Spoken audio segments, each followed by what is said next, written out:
I'm nutritionally pro-choice, and so I support people in improving the brain healthiness of their diet, regardless of their dietary preferences. There's actually a lot you can do to improve the health of just about any diet you're eating. It's not all about ketones, and it's not even all about plants and animals. Many different changes you can make that can benefit you. And so you can start wherever you want to start, right? And so one thing I do in the book is I don't just have these 3 different types of plans you can explore, but also a list of single changes you can make. If you're a dip your toe in the water kind of person, or a one at a time kind of person, and you just want to make one change at a time, please do. If you don't want to completely overhaul your diet all at once, any change you make is going to be a step in the right direction if you know which changes are the right ones to try. So you can, and the other thing to mention about vegan diets, carnivore diets, ketosis, is that carnivore diets are almost always naturally ketogenic. Not always. There are ways to eat a carnivore diet where you will not be in ketosis. If you overeat protein, you will not be in ketosis, for example. But you can also, and a vegan diet is usually not ketogenic, but can be.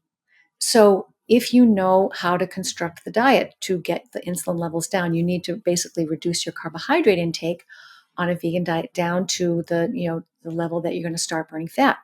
It's harder to do with a vegan diet because the protein sources on vegan diets tend to be very starchy. But it can be done, especially if you can use tofu, for example, as an excellent example of a low-carb, keto-friendly vegan source of protein. And it also happens to be a complete protein, so you're in luck there. So there, you can do it. It can be done, and you will need careful supplementation, of course. But you can get the benefits of a ketogenic diet no matter what your dietary preferences are, because ketosis is not a food list. It's a metabolic state of low insulin levels. And as long as you're eating in a way that your insulin levels are not about plants and animals, insulin levels are about your macronutrient ratios, carbohydrate, fat, and protein. If they're in the right range, it doesn't matter what foods you're eating, you can get there. So I want everybody to know that they can take advantage of that metabolic state. And there are people who have done it and have written books about it. And there are cookbooks, there are vegan cookbooks available. Please don't let that stand in your way of exploring this very important and very powerful metabolic strategy. Okay, but when we look at the vegan diet from a metabolic perspective, we can see how we could make that work for ketosis. Mm-hmm. But we did talk about ALA before, and DHA and EPA. There is a list of different nutrients, and you did touch on the fact they would need to supplement. But I don't want to give people false hope in that diet that if they go ketogenic, that's going to be enough. And I know you haven't, but I want to further expand on that, because there are certain nutrients that somebody isn't going to be getting if they're limiting themselves in that way. That's true. I mean, of course, the diet. So the diet needs to do three. A brain healthy diet needs to do 3 things. So one of my goals in the book was to define, for the first time, I think, really, what a brain healthy diet needs to be. So my definition of a brain healthy diet is it has to nourish the brain, protect the brain, energize the brain. Right? It has to nourish the brain by providing all essential nutrients. Now that is a no-brainer, so to speak. Of course, the brain needs all essential nutrients. So a vegan diet, if it's constructed only of whole foods and does not contain supplements or fortified processed foods, is a nutritionally inadequate diet for a human being. And that's very well known. And the problem goes beyond B12 to other nutrients as well, will be in short supply. So it's very, very important, no matter what dietary pattern you're eating, to make sure you're getting all your nutrients. And vegans will have the most difficulty meeting their nutrient needs, but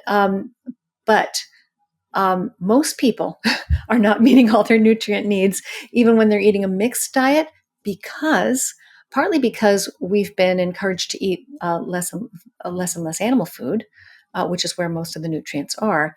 And also because we've been advised to get most of our nutrients to base our diets on starchy staples, namely grains and legumes. So grains like corn, rice, wheat, and oats, and legumes like beans, peas, and lentils, right? And then versions, various processed versions of those things like breads and pastas and so forth, right? That's the foundation of the Mediterranean diet. The Mediterranean diet is 45 to 65% carbohydrate. That's also what the standard that the USDA recommends. 45 to 65% of calories should come from carbohydrates. So if you're eating that way, it's not just that you might not be getting enough nutrients from animal foods. It's that the foundation of your diet is nutritionally very poor.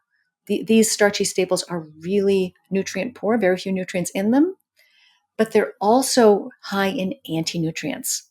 So they are actively interfering with your ability to access a certain number of essential nutrients, particularly like one great example is minerals, calcium, magnesium, and iron and zinc.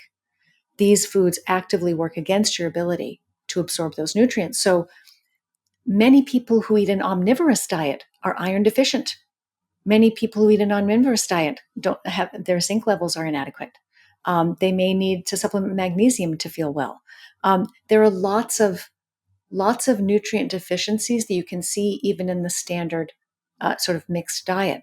So the reason why I took so much time in the book to explain not just ketogenic diets and insulin resistance and metabolic psychiatry, I took a lot of time in the book to explain nutrition because ketones, as you just said so wisely, ketones aren't enough.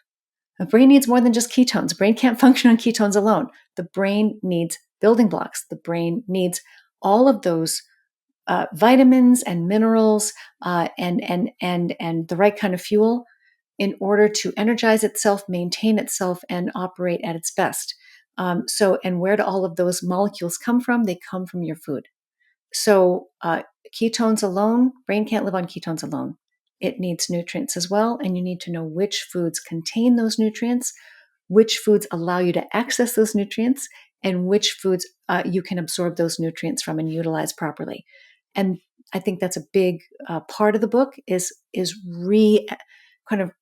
relearning what a healthy diet actually looks like. If you enjoyed that clip, press here for the full episode. I'll see you over there. If you've got PTSD, ADHD, OCD, eating disorders, early dementia, whatever the issue is, I will try to help you. My definition of a brain healthy diet is it has to nourish the brain, protect the brain, energize the brain. You can see dramatic improvement.